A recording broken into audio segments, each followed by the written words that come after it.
বর্ধিত বিদ্যুৎ মাশুল সহ মোট ১৩ দফা দাবিতেই এবার সরব হচ্ছে সোনামুড়া টিএসসিসিএল এর সিনিয়র ম্যানেজার এর কাছে বিদ্যুৎ গ্রাহক এবং কর্মচারী কল্যাণ সমিতি মহকুমা কমিটি। দেখা গেছে যে বিদ্যুৎ পরিষেবার গুরুত্বপূর্ণ বিষয়গুলি তুলে ধরে তারা এই ডেপুটেশনে মিলিত হন। মোট ১৩ দফা দাবিতে সোনামুড়ার সিনিয়র ম্যানেজারের নিকট ডেপুটেশনটি প্রদান করে বিদ্যুৎ গ্রাহক এবং কর্মচারী কল্যাণ সমিতি সোনামুড়া মহকুমা কমিটি।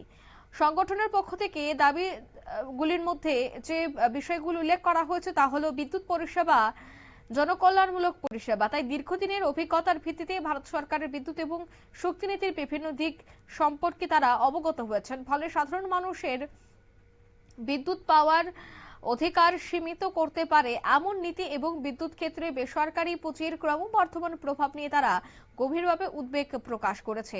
আরো বেশ কিছু বিষয়গুলি তারা তুলে ধরেন, কি উঠে আসছে শোনাবো। এনার্জি চার্জ যদি 1 টাকা উঠে 6 মাস যদি আপনি বাড়িতে না থাকেন, যেখান থেকে আপনি কলকাতা চলে গেছেন, 6 মাস আপনার বাড়িতে কোনো লাইট জ্বলেনি, কিছু চলেনি, কিন্তু সরকারের যে ডিসিশন সেটা হলো অন্যান্য যে চার্জগুলি আছে সেটা কিন্তু আপনাকে বাধ্যতামূলক দিতে হবে।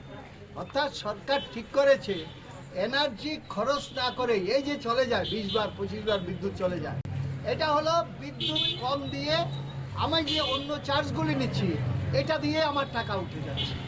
এইটা তারা চিন্তা করছে যে এনার্জি কম দিয়ে, মানুষকে সাপ্লাই কম দিয়ে, পরিষেবা কম দিয়ে, কিন্তু টাকা আমি বেশি নেব, টাকা লুট করে নিচ্ছি। আমাদের রাজ্যের মধ্যে গ্যাস, বিদ্যুতের এনার্জি যে চার্জ আছে, এই এনার্জি চার্জের মধ্যেই সমস্ত কিছু ধরা আছে।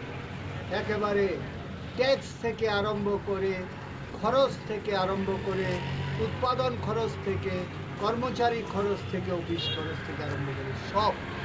কিন্তু আমরা লক্ষ্য করছি এনার্জি চার্জ যা নিচ্ছে, দেখা যাচ্ছে অন্যান্য যে charge, fixed charge, fuel charge, এখন আবার একটা লাগিয়ে দিয়েছে সানড্রি, অন্যান্য খরচ, এই কথা বলে সেইটার একটা, তাতে বিভিন্ন জায়গায় দেখা যাচ্ছে এনার্জি চার্জের থেকে অন্যান্য যে চার্জ সেটা বেশি হয়ে যাচ্ছে। আপনারা শুনলেন, অর্থাৎ কিন্তু তারা বেশ কিছু বিষয়গুলি, বিশেষ করে এনার্জি চার্জ সহ যে এক্সট্রা চার্জগুলি নেওয়া হচ্ছে তা নিয়ে তারা সরব হন। মোট ১৩ দফা দাবি আদায়ের দাবিতে সোচ্চার হয়েছে সোনামুড়া বাজার এলাকা। তারা পরিক্রমা করে সোনামুড়া বিদ্যুৎ অফিসের সামনে এসে জড়ো হয় এবং সেখানে ৫ সদস্যের এক প্রতিনিধি দল সিনিয়র ম্যানেজারের সঙ্গে দেখা করে দাবি সনদ তুলে দেন। এই প্রসঙ্গে সিপিএম সোনামুড়া মহকুমার সম্পাদক তথা বিধায়ক শ্যামল চক্রবর্তী এই দাবি সনদে উল্লেখিত বিষয়গুলি বিস্তারিত তুলে ধরেছেন।